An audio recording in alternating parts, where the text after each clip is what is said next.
The last video we went through the map and kind of explained the different realms, the different hierarchy levels of empire, kingdom, duchy.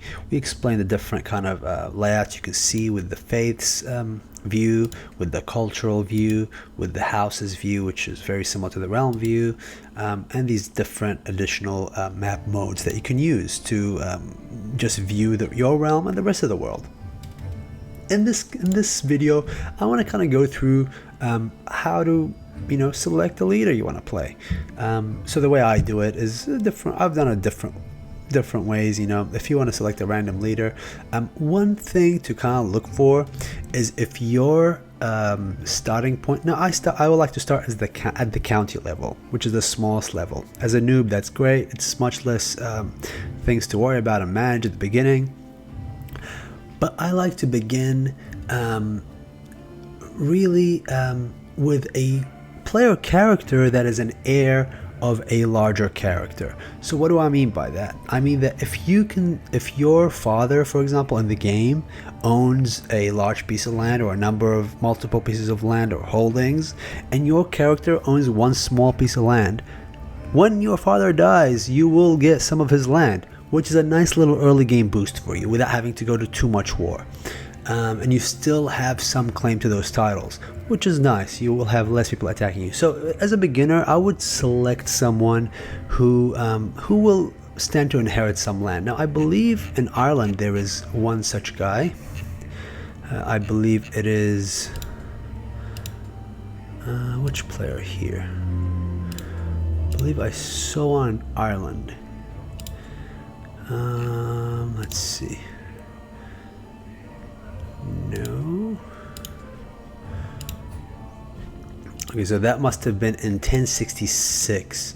In the 1066 map, there is a nice heir in this area here, and his dad essentially owns multiple pieces of land. So that's in the 1066 map. We won't go there. Now, in this map, I've seen one in the Arabian world actually, which is interesting. Now these guys are underdeveloped, especially the Bedouins. They're kind of like the savages of the Arabs. However, for example, this guy over here, let's see this fella over here, let's see this guy over here. So this kid is 16 years old, right? He owns Al-Hassa and Yabrin, and his father is this guy here who owns a Qatif. So when his dad dies, his heir stands to inherit, right? So if you start this player, it's not a bad start, And the cool thing about this guy is, you can roleplay him. He is of the Ismaili, which is a Shiite faith, right? Which is kind of like heretical in relation to the Liege, which is of the Sunni Ash'ari, I believe is how you pronounce it, faith of Islam. So this is going to be kind of a thing to play here. So maybe we can be the savage or underdeveloped, excuse me for using the word savage, but the underdeveloped Bedouins of the Shia faith, right, in a cosmopolitan Arab world, right, in the cosmopolitan Abbasi Empire, right, and maybe we can expand when our dad dies, or we can, the cool thing about being an heir is that, or having family members that own land next to you, you will be able to create alliances early on. So how about we play this way? So my kind of play with this guy is, let's convert these guys. So you see the people actually here are of the majority Sunni faith, even though he is of Ismaili faith. So the leaders, him and his dad, are Ismaili, and even this leader actually. So here we see that the minority, maybe these guys are the elites of their society, right? They kind of lead they are the minority. The elites are the minority leading these areas. I'm not sure about the history here. Maybe they were put in place after by this guy to control them, by their caliph to control them better because they have a different faith to their population. Who knows? However, being of a different faith, you will face pressure from your neighbors and from your liege to convert. Now our goal will be to take out these Sunni heretics and convert them to the Shia faith, right? Which will be fun. We will be in the minority, Ismaili faith. We are Bedouins, so kind of the underdeveloped Arabs, unlike these cosmopolitan ones and these nice counties and duchies and title and kingdoms. So this is kind of a place outside. So if you have a character that has an heir, so here the kid, if he dies, his heir is his father, right? And if the dad dies, his heir is the kid. So if you have someone who has all these filled out, you're probably in a good place because you will stand to inherit. So click on this guy, you see who his heir is. Click on this guy. Oh, interesting. He's got these two. So let's play this. So the way I want to play this is I want to take over the basically Saudi Arabian Peninsula, which wasn't called the Saudi Arabian. It was the Arabian Peninsula, right? We convert it to these minority Ismaili faith, right, which is a heretical Shia faith, and then we can take over the rest of the Islamic Empire, convert them as well, and then spread our faith and our house across the Middle East. That would be interesting. So that's a nice way to start. I like to be a minority culture or religion, which adds a little dynamic to the role-playing aspect of things. So difficulty, I usually play as normal. It's you should start as normal. I believe there's the Iron Man mode. I'm not sure how you can oh, there you go, Iron Man disabled. So here we can change things around in the options. Okay, so Iron Man game is saved automatically. Switching character or playing multiplayer is not allowed. That's fine. I don't know why this is so bad. Let's enable it. I don't usually switch characters. I don't like. So what happens is in this game is that if you create a dynasty large enough, you're going to have different players you can play with, right? So if your heir kind of sucks, if he's not smart but his brother is much smarter, you can switch to the brother and maybe take over things, which makes it actually, that's kind of interesting, especially for this kind of view. So although I see you cannot unlock achievements unless you see, I'm kind of a noob as well. Okay. So I want to kind of show you how we go through the game. So I don't want to, so you can keep these as they are. End date's 1400. I've never reached that time. My dynasty usually gets pretty big before that, and I get bored, and I don't usually go that far. So click on this guy. He's a county level holder. His liege is directly to the emperor, not his dad. As you can see, he answers to the emperor. He's 16, so you have a nice long timeline. Let's start this. Okay, so once you start the game, you go into your default screen. It starts as on pause, because if you unpause by clicking space, you will basically time will begin ticking right here, and you can see it's January 1, 867. That's a start date.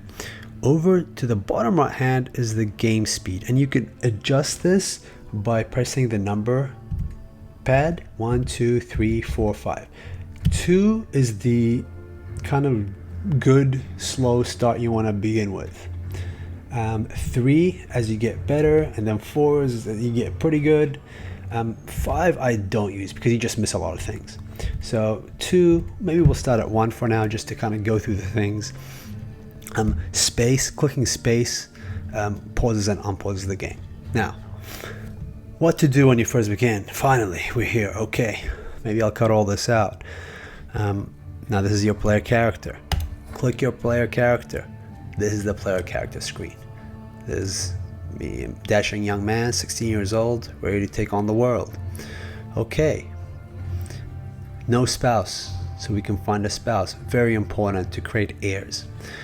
Because this is Islam, you can have second, third, and fourth wives as well. So this is also something to look at once we get the first spouse. Now, what does this screen tell us? This is our liege, our heir. This is our house, the house of Janabid. Okay, as you can see, it is the dynasty is the same as the house, so we're still pretty small. Level of splendor, this is the dynasty splendor, right? so it's not totally messed up. Here we see the levels are base, origins, obscure, and significant.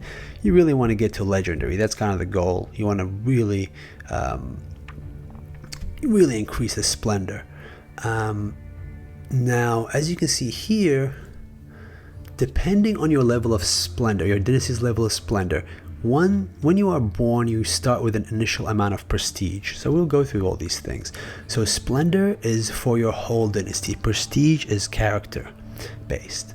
Okay, so this guy's statistics aren't that great, to be honest. He is 16, so as you grow, your stats will increase. Now this stat is diplomacy, right? This stat is martial, stewardship, intrigue, learning, and this is prowess, which is kind of an outlier. This is about, prowess is about fighting in war yourself. Carry a sword, carry a shield, and get into the battle, or have basically duels with other players. I wouldn't necessarily care about this unless you're trying to lead your armies in battle yourself, which most of the time you want to avoid, or this is important for your knights in battle. Okay, so this game, I just realized how many things there are in this game that we're going to have to go through if you're a complete noob. Now, these are your holdings. These are titles you own. As you can see, you highlight them, it takes you to them. You know, it shows you the highlighting on the map. You have a domain limit of 4, so you can only hold 4 of these before you reach your limit. Once you, and you can see this at the top right side of the screen, once you go over this limit, you will basically suffer consequences in terms of your taxes aren't as efficient, and the number of soldiers you get from these counties aren't as efficient. This number, the total domain holding, is mostly determined by your stewardship. How high is your stewardship? Stewardship is your ability to manage your realm, right? So each character will begin with strength in one of these areas, whether it's diplomacy, martial, stewardship, intrigue, or learning. Diplomacy is how you relate to other characters, how you can convince other leaders in the game, or even your own vassals and people in your own court, and basically your likability. So this is very important to increase if you want to avoid people trying to declare their independence, your vassals declaring their independence from you, or your vassals breaking free, or your vassals can rise up against you. So diplomacy is very important. It's important if you're a large emperor or king. It's important to convince smaller realms to join your realm and become your vassals. Things like that.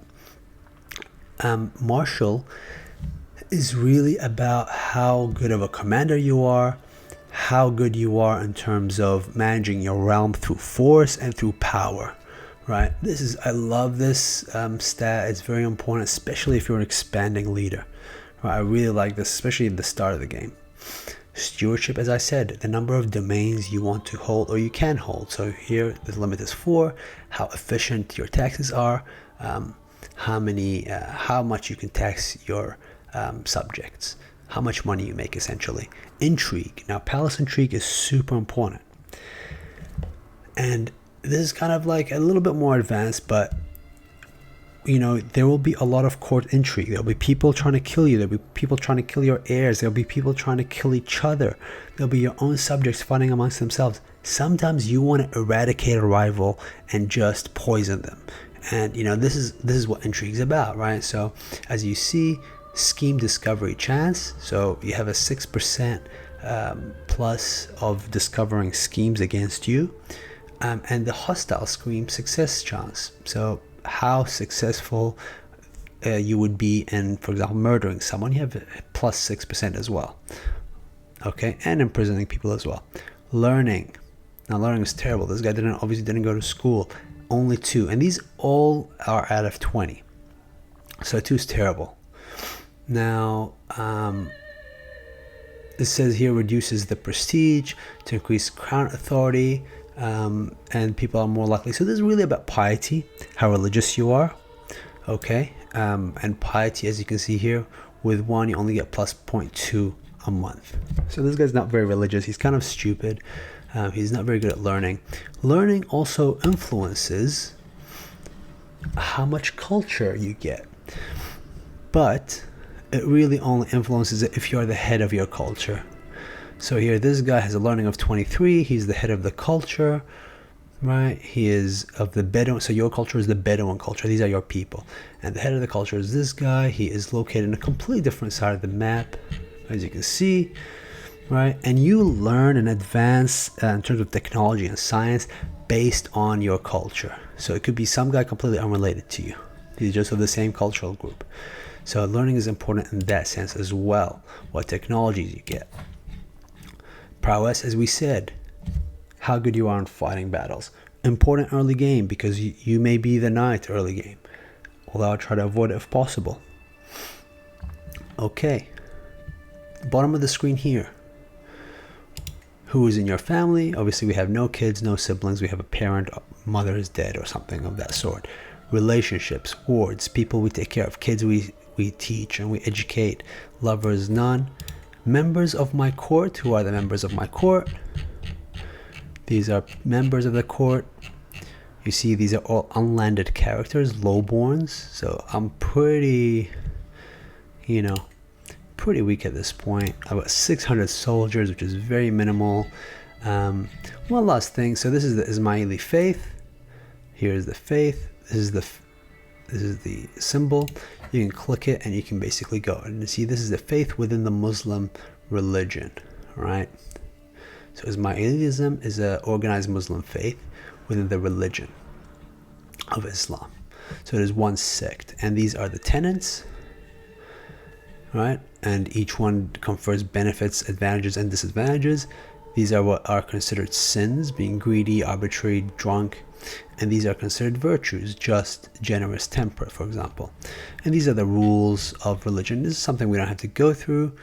Fervor is interesting because fervor is how excited your people are, or your religious people are, about your religion, right? And the higher the fervor, the more you can convert people, the faster you can convert counties, and it helps as well with wars, I believe. I haven't seen it really fall into that, but so you see there's a head of faith, a Shia caliphate, and that's what we're trying to kind of create. We're trying to take over the Sunni caliphate and replace it with the Shia caliphate, right? That's what we want to do. We are too small for that, but this is something we want to do. You can also create new faiths, or we create the head of faith. You see, we need much more strength to do that. Holy sites of the faith, all of it owned by the Sunnis.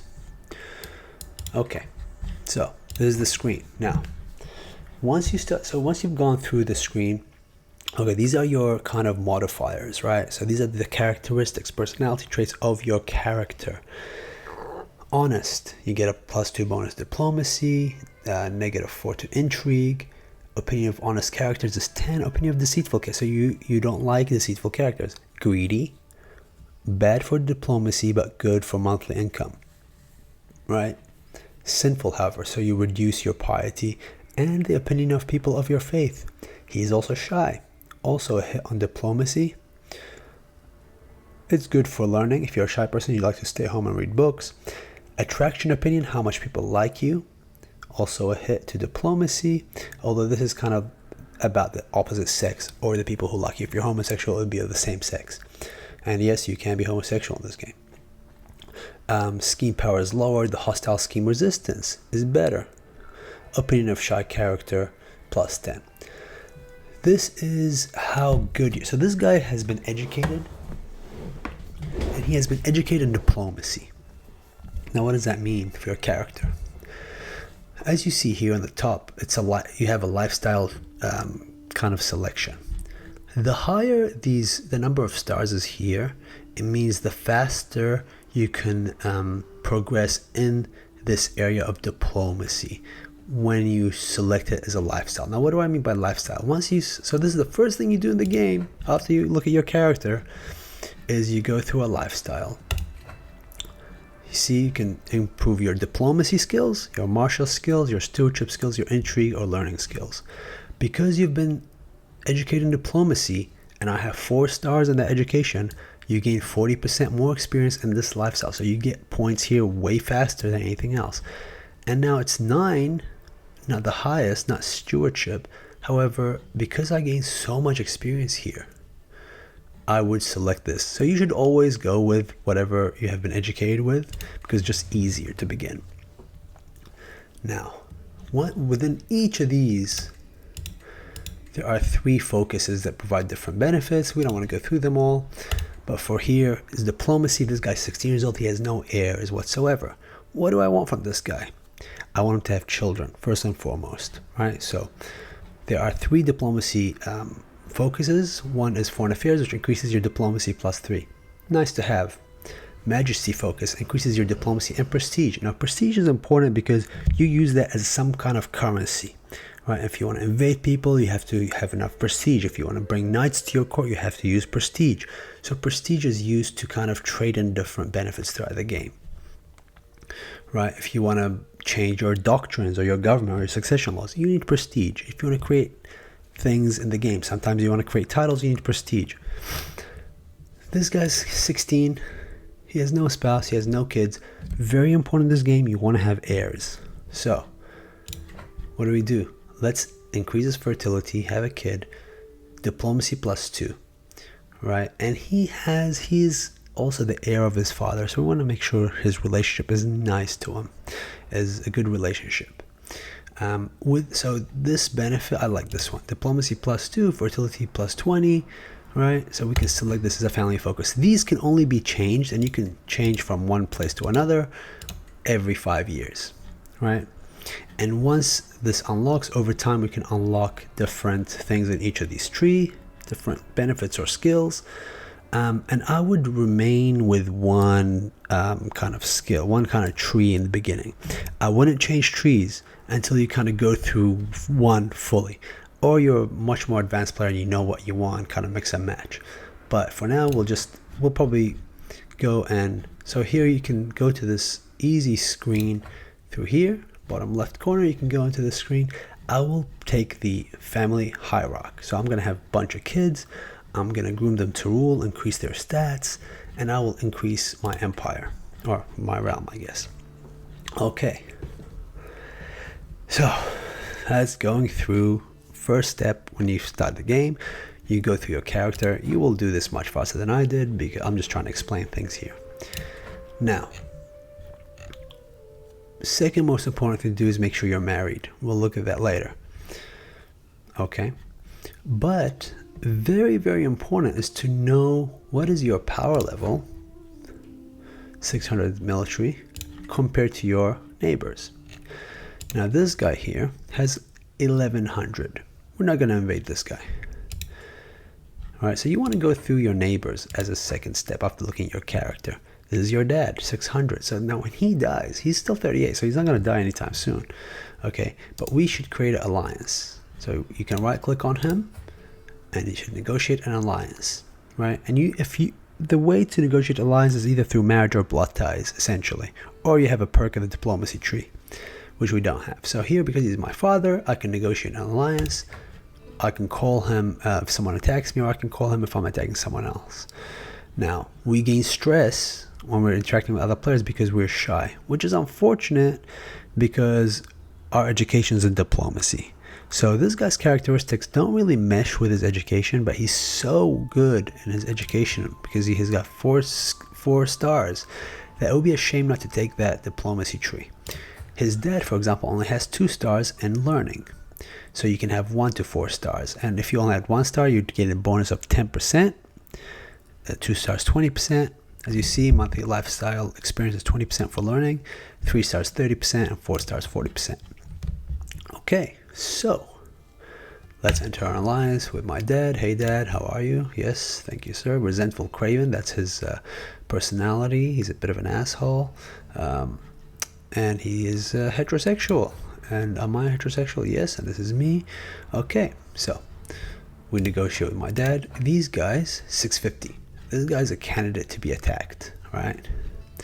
Now, the good thing is here, this guy has the same liege as I do. So we can have a war inside this. So this is what I was confused at in the beginning of this game. I was like, what the hell? Aren't we part of the same empire? Why can we attack each other? However, because we have the same liege, this guy doesn't care if we fight and kill each other as long as we all remain his vassals.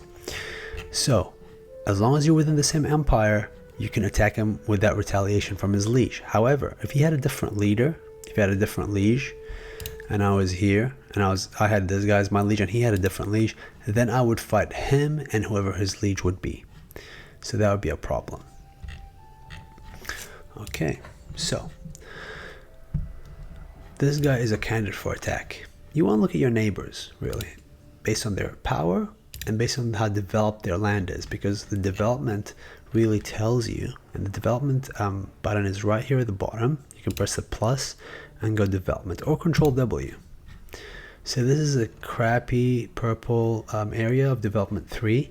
Mine are 3 development. My father's 10, so my father's has a rich piece of land, which is nice. This one next to me is 8. I really want this one. How powerful is this guy? This is next to me. So this guy, which is the guy next to me, he owns both of these. And you see me navigating through the different maps, and you will do the same once you get used to it. This guy's 24, Sheikh Akin. He's also of the Ismaili faith, so maybe we can, be kind of friendly towards him, as you see here. So if you click on these +2, -9, this is kind of how much he likes you. So this guy likes you because, you have religious relations. You're the same. His wife doesn't like me so much, for whatever reason. Well, I guess I'm a bit greedy, so this is sin. This guy. So here, this black heart, I believe it's a black heart, it tells you that this guy is terrified of you because you have a dreadful reputation. Now this is something we didn't go through, actually. Let me go back. Dread, here, I don't know why I have a dreadful reputation. I've got 0 dread. He is afraid of his liege. Sorry, he's afraid of his liege, not me. Okay, so he's terrified of his liege. His liege is this guy. Well, his dread is 0 too. He must have some perks, I guess, that increase it, or he's done something recently. Anyway, so this is your dread. Dread is how much people fear you, and you can really discourage people from rising up against you if they fear you enough. It goes out to 100. How much money you have, how much prestige you have, how much pride you have, and the number of your soldiers, and what the levies are. Levies are essentially your regular standard kind of conscripts. They're the least skillful, and these are your specialists. Here they're called mubarizun, and they're heavy infantry, and they counter spearmen. And heavy infantry as well. Okay, they have no terrain effects. Now you see prestige is used to maintain these guys. So you need prestige. You need 1 prestige a month to maintain these guys. To create them is 216 prestige. So because we are actually, this is another interesting thing to learn. We haven't gone through these yet. So this is your character kind of focus, right bottom left. Character, religion, and character focus, his education, his kind of claims, his holdings, his religion, etc., etc. Top right, you have the same stats we just went through, right, plus the dynastic score, which is right here. And onto the right and bottom right is the map views. And onto the right side, this is kind of like your day-to-day control of the game and your realm. So here you have your realm screen, which tells you have these 2 sheikdoms.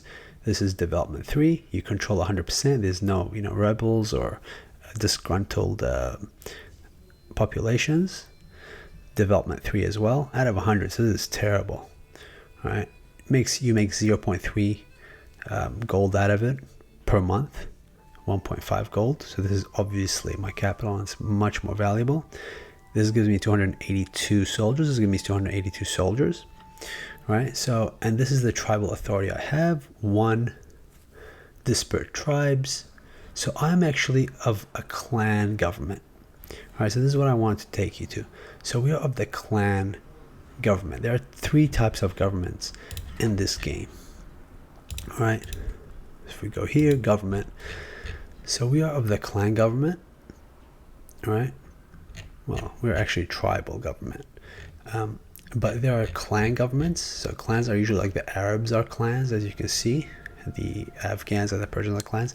Then you have the feudal, which is kind of like the British system. And then you have the tribal government. The tribal, I believe, is kind of like the least developed system, right? So tribes, they can raid each other. Clans, your relationship to your liege is largely determined by how much they like you. The power you have is determined by how much they like you. And feudal is basically based on contracts between you and your liege. So that's kind of like the quick overview of what it means. Now, my government is a clan-based government because my ruler is a clan, even though I'm a tribe. Right? My vassals, I don't have any vassals. I own these outright. Succession, I have no one succeeding me except my dad if I died. Right? So this is the screen here. So then we will go through these soon, but I'm saying let's just go through what we do in the beginning. So here we have this guy, he's our neighbor. He's got this many soldiers, 778, larger than me, so I will not be attacking this guy. He will defeat me unless I call my father and we tag team him. And when we tag team him, we can attack him and take over this, because I like this. This is a development. It's a rich area. Okay, so my kind of plan in the beginning is to either attack this guy or this guy to expand. That's kind of my first steps here. Right, you want to go to the ones near you with the same liege and weaker than you. So this is what we first start. The third thing you really want to do after looking at your screen, looking at your character screen, and then seeing your neighborhood, is going through your council. Now, your council, these guys essentially run your realm for you. All their skills are out of 20. All right, and usually your powerful vassals want a seat here, or they would be unhappy with you. If they're unhappy with you, they could rise up against you. Now, we don't really have vassals or powerful vassals, so we don't really care about that. However, we want to have the most skillful people in these positions. So this guy's Chancellor Obaid. He's also my Faris, which is my knight. He's got a skill diplomacy of 12, which is not great. Doesn't really like me that much either. So let's see if we have anyone better. So here we can basically organize them through who's the best, and he seems to be the best in my realm. Diplomacy is 12. My steward has a fucking, Jesus Christ, has 2 stewardships. So this guy's terrible. Right? Terrible. So I want to get rid of this guy. However, this guy, my guest, so you have guest to your court. He has a stewardship of 15. So we can just recruit this guy, pay him 3 gold, right? And recruit him and assign him this position. We fire our current steward, who will lose 20 opinion of us, unfortunately. However, he already doesn't like us, he's negative 37, and we can put our friend, oh, this is wrong. That's not what we're trying to do. Oops. So that's not very good. So taking this guy, the steward, assigning Abdullah here, and he becomes the new steward of 15 out of 20, which is great, or good at least. All right, our marshal is only 12. Let's see if we find a better marshal here. Nope, we don't have a better marshal. Our spy master is 17, pretty good. I don't want to change her, but she doesn't like me.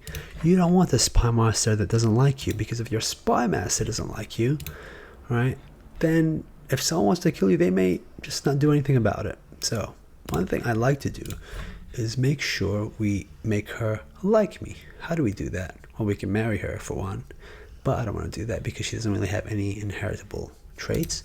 We can sway, right? Click the character and sway. Attempt to sway Parween and improving her opinion of you. And this is like a scheme you're trying over time to improve her opinion of me. Let's sway her. My liege, who's my father, I believe, or is this, no, my liege is actually the caliph, sorry. This is his council, right? And if you are able to get on this council, then you would gain some benefits to your score. and your skill sets, and you get some nice stat bonuses, and you get close to your liege who likes you better, which is nice to have. Okay, so that's the third thing we do. The fourth thing I would do is see how much money I've got. 26. Okay, apologies, what happened here? So we have a plan of attack. We know who our council members are. We want to go to our court. Now the first thing we want to do is we need a bloody doctor. If we don't have a doctor, something happens to us, we die. So doctor is usually someone with high learning skill. Our highest learning skill bit we don't have, so you'd need probably 25 to 50. 25 to get a crappy doctor, 50 to get a decent one at this stage. So our highest skilled person is 13. These two, this guy's my chancellor. Let's see my courtiers. Nafisa, she's got 13 learning, so maybe we can make her, appoint her as the court physician. We can do that, but I have a better idea.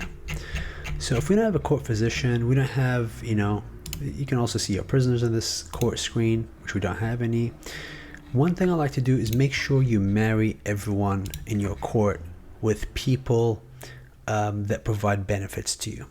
So people either with high scores, high stats that you can employ as your council members, or people who have high prowess, so you can get them as knights. So prowess is like this stat over here, so you can find people with high prowess, or you can find people with high scores. So if you need a diplomat, you get someone with high diplomacy, someone with high martial, someone with high stewardship, someone with high intrigue, and someone with high learning. Depends on what you want. So we want a physician. So let's see, my court imam is actually not married. He's actually a physician. So that solves a problem for us. So we can actually also make this guy my court physician. He will also like me better. My imam, you want your imam or your priest or whoever your religious leader is, your court leader, your court religious leader, to like you, because he will provide you benefits such as either the population likes you better, increases your taxes especially if you're of a faith where the clergy own the temple holdings and own their own soldiers and create their own income. You want them to like you. So this guy, let's appoint him as a physician. We're lucky here because this knife here, he's a physician. He's got 2 learning, not bad. So this guy becomes my physician. You see it went from like negative 19 to negative 4. We want to sway him later as well after we finish with her. We just don't want it to kill us. Okay, so that's a nice little thing we found. We also want to see whether we have any good knights. So we have 4 out of 5 knights. They're all these are scores out of 20, and they're all pretty bad actually. So my best one is my steward, who's 8. Now I don't want him to be a knight because he's got a high steward score, so let's forbid him. But these guys suck. So what we want to do is we want to marry. So unfortunately in the Islamic faith, the ladies can't be knights. And how do we know this?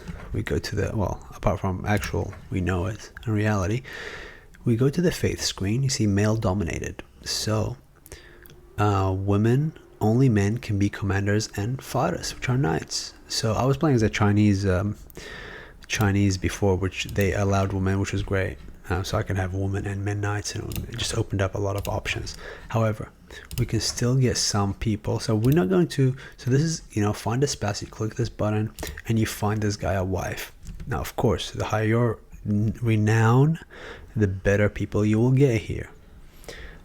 Okay, so we'll stop this video for now and we'll go through the marriage kind of thing in the next video. Okay.